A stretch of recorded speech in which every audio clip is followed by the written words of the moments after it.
Hey mga karag-karag, welcome back to my vlog. Isang mainit na umaga sa inyong lahat mula dito sa Lasak City. At kasing init din ngayon ang chikahan na pinagchichismisa ng mga active na mga chismoso at mga chismosa sa social media. Ang issue ngayon ng ating pambato sa Miss Earth 2025 na si Joy, na kung saan talagang kumuda siya tungkol nga dito sa kontrobersiya ng ating bansa.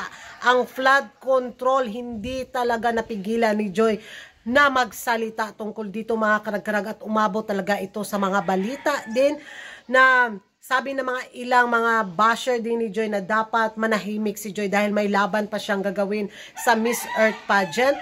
Bilang isang beauty queen, dapat balansi ka daw sa pagbigay ng opinion, lalo na sa usapang panggobyerno, sa usapang politika, sa usapang mga flood control. Baka daw mapiktuhan ang laban niya sa Miss Earth 2025. Magiging reaction ko naman mga karag-karag sa naging pahayag ni Joy dito sa about sa kontrobersiya ng flood control. Bitaw, bilang isang Pilipino, makapamalikas kag pina 1/4 di ba? Yung makita at marinig bitaw nimo sa Senate hearing, bitaw sa kamara or sa mga unsa pa na mga unsa bitaw na ilang mapahiring di anak, tapos marinig mo yung mga bilyon-bilyon na mga halaga ng mga pera na ninakaw ng mga buayang politiko. Ay, makapamiste, makapamalikas jud ka, di ba? Tapos makikita natin yung mga kababayan natin na nalunod sa baha, nalubog sa tubig yung mga lugar, yung mga bahay, yung mga bata, di ba? Di ka magigigil ka rin kahit hindi ka beauty queen, lalo na siguro isang beauty queen ka na may pinaglalaban ka rin, tapos makikita mo yung mga kababayan mo, yung bansa mo kung gaano nakalubog sa hirap bitaw. Ay, kahit naman siguro hindi ko talaga anuhin yung kung anong corona meron ako. Bilang isang Pilipino, dapat din tayong maninindigan sa ating bansa bitaw. Sa nakikita natin, sa naririnig natin ngayon na itong flood control na winaldas na mga pisting politiko, ay bangon taoy. Bilang isang Pilipino bitaw, at sabi nga nila mapiktuhan ang laban ni Joy sa Miss Earth 2025. Kung kayo yung tatanungin ko mga karag-karag, ano yung uunahin nyo? Bayan or corona? Yan yung magandang tanong dito. Diba? Sa nangyayari sa bansa natin ngayon, wala bang karapatan ang isang beauty queen na magpalabas ng kanyang saloobin?